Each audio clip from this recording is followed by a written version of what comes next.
All right, group A and B, we are gonna do a Christopher Columbus review reading, and also we are gonna be finding out our nouns in this book. So we're gonna find out our characters, our settings, and all of that good stuff, all right? So let's do a quick recap really fast. What happened in the very beginning? It talked about what? It talked about a boy named who? Columbus. And what did he want to do? He wanted to travel the world, but did he think he was gonna be able to do it? Probably not. Why? What did his dad travel the world? No, his dad was, do you remember the word? Started with what? A weaver. He weaved things together. I don't know if it was maybe baskets, or he used a loom, I'm not sure, maybe rugs or something. All right, so he was a weaver. Now, he grew up and he loved the port. Why did he love the port? Because he would hear people tell stories about what? Traveling the oceans, about stormy weather, about sea creatures, all right? And so that's why he loved the port. And remember, he had an idea. He's like, he saw, he was holding an orange, and what happened? What came out from the other side of the orange? A butterfly. So he was like, the earth has to be what? Flat? No, it has to be round. All right, but the boys laughed at him and teased him and said, you're silly, the earth isn't round, even though it was. All right, so he sailed. Remember, his first job is he would sail the goods that his dad would make back and forth. All right, and then what happened? He got a ship that he loved very much, and pirates went to go take the ship from him. And did he want that to happen? No, so he fought as hard as he could, but the ship still sank. All right, let's turn the page again. And where was he at when the ship sank? So first he lived in Italy, and now he lives in Portugal. And he loved Portugal. Why? Because the people were different, the sounds were different, the smells were probably a little bit different. All right, he loved different things in Portugal. All right, and he heard stories of who? Of Leif Erikson. He heard stories, and did he find them boring? No, he was intrigued, he was fascinated. He said, what lit in his heart? A flame lit in his heart. Was it a real fire? No, it was just an expression to say that he was in love with the travels that Leif Erikson was able to do, and he wanted to do the same. All right, so we are here where we're gonna start reading. We're gonna read this page. Later this week, we'll read this page and we'll work on that following paper. But let's go ahead and read together. Follow along with your finger and find out what happens to Columbus, because what did he need from our last story? He needed 3 things. He needed a boat, because remember his boat sank. He needed men, so a crew, and one more thing. You guys remember? Started with a P. He needed a patron. And remember what a patron was?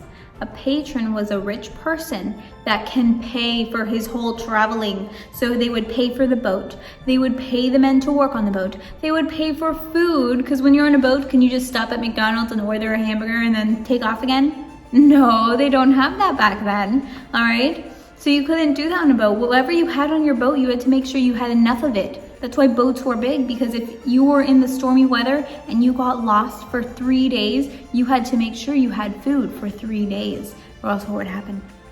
You wouldn't eat, and hopefully you wouldn't get too grumpy. All right, so let's go ahead and read from the top. The King of Portugal was a mighty prince with many ships at his command. Ooh, this is what Columbus needs, remember? Columbus went to him and asked him for ships and men. He would sail west and find a way to the east of Portugal. The country would flourish, and so would the king. The king called his advisors. Advisors were people that went and helped the king make choices, because being a king is what? A big job. You have to make sure You have to watch over your people. You have to make sure they have food, that they are able to, you don't want to be an evil king, do you? No. So he had advisors, and they would go and be like, this is a good option, or this is a bad option. So right now, if you can look in the picture, here's the king, dressed all fancy. He even has a box with gold that he keeps opened. I have no idea why. Right next to him is his beautiful queen. All right. And he has people over here talking to him, his advisors. And here's Columbus showing him where he wants to travel to. All right, let's continue on at the king. All right. The king called his advisors. For long years, they kept Columbus waiting while they argued. So what happened?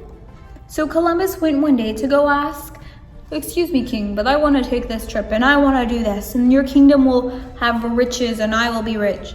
And did they give him an answer that day?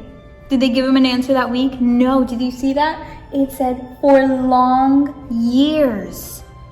That means it was years before Columbus got an answer. Can you imagine going up to your mommy or daddy and being like, "Mommy, daddy, can I have that cookie on the table, the last one?" And then your parents thinking about it for 5 minutes, 10 minutes, for a whole year. And then by the time they give you an answer, yes, you can have the cookie. It's really old. All right. That's crazy, isn't it? Okay. Some of them said that the ocean was too vast to cross. So some of the advisors were like, you can't cross the ocean. It's too big. This is a waste of time. Some said that it might perhaps be possible to sail down the sea towards the setting sun, but how could a ship climb up the watery hills and get home again? So someone else was like, well, I think he could do it, but how can he take all that time to get to the other side of the ocean and then come back? How is it possible? Will there be enough food? What if you go to a place where there's no food? All right, they're trying to make sure that they make the right choice. At last, they all agreed it could not be done, since it had never been done before. So did they believe that Columbus could do it, what he wanted to do? No, they didn't believe in him. They didn't trust him. All right. As for the king, he thought Columbus's demands were too immoderate, for Columbus wanted huge rewards if he succeeded. So Columbus had to look for another king to be his patron. He had lost his wife. Columbus's wife had died, but he had a little son. With him, he set off for Spain. There ruled a king with a queen by his side. All right, so this wasn't the king that didn't believe him. This is the king that, we'll see what happens. All right.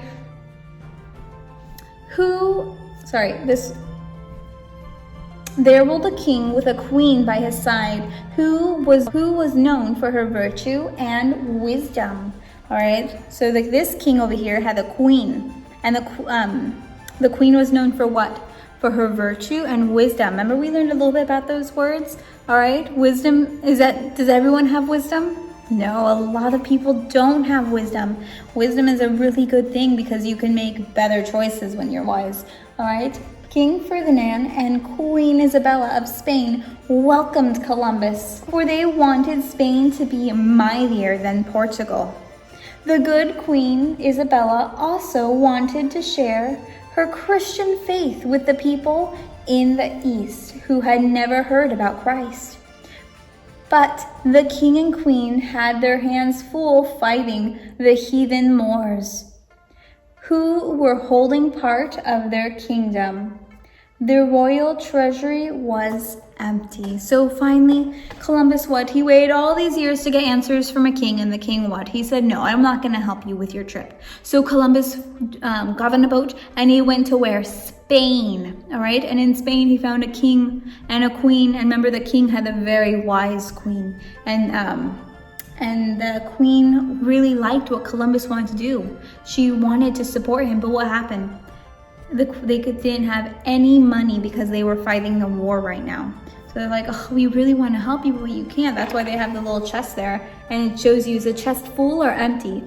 It's half empty because they just don't have the money for Columbus. Oh, but look at, she looks very intrigued with what Columbus wants to do. I mean, she's like, wow, this is such a great idea. I love it. All right, so we're gonna go ahead and stop here. All right, since we just read this page, we'll read the next one and do our worksheet tomorrow. But let's go ahead and figure out a couple of things. All right, so from reading Columbus, who are the characters in Columbus? We have a couple of them. Well, who's the main character? Columbus. So Columbus is a character. Now, a character can be a teacher, a doctor, whoever the story is about. So our main focus, our main character is who? Columbus. Now, from reading only this page right here, they introduced us. Oops, wrong page. They introduced us to who? Two more characters. Who? The King and the Queen Isabella. So now in this page, there's 3 characters. All right, now let's figure out our setting. In the beginning of the book, where did our setting take place? Where was Columbus born? Do you guys remember? Let's see, let's find out where Columbus was born. Columbus was born, if you remember on the map, over here in Italy. So our setting took place in Italy, right there, the little boot. All right, but then Columbus went on a ship, and what happened?